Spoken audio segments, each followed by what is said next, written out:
Welcome back to Creative Room. Today we'll talk about sampling and its types.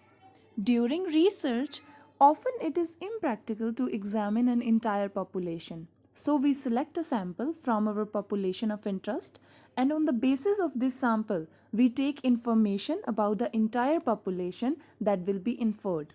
There are important statistical terms that are population and sample. Population is a set which includes all measurements of interest to the researcher. We can say it consists of all the subjects like human or otherwise that are studied. Sample means a subset of the population or a part of the population is called sample. You can see here a big yellow circle is called a population and we take red circle as a sample. Sampling techniques are divided into two types, probability sampling and non-probability sampling.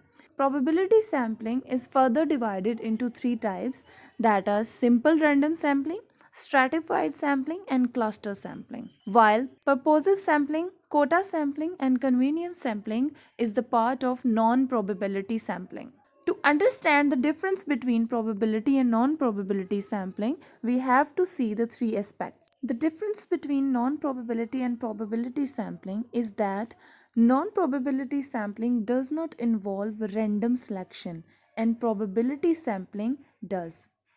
With non-probability samples, we may or may not represent the population well and we cannot generalize the results, while probability sampling represents whole population and its results are trusted, can be generalized. In his simple random sampling, every element of population has now an equal chance of selection, while stratified sampling is dividing population in groups by the presence of certain circumstances and then random sampling from each stratum. Cluster sampling is taking heterogeneous population.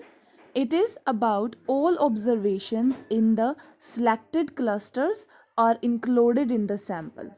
Convenience sampling is the most easiest way to collect sampling because in it we select elements that are readily accessible to the researcher. It is used primarily because they are easy to collect. In quota sampling, a technique in which population subgroups are classified on the basis of researchers' judgment. It is equal to stratified sampling. Snowball sampling that involves using numbers of the group of interest to identify other members of the group based on referrals, like a snowball.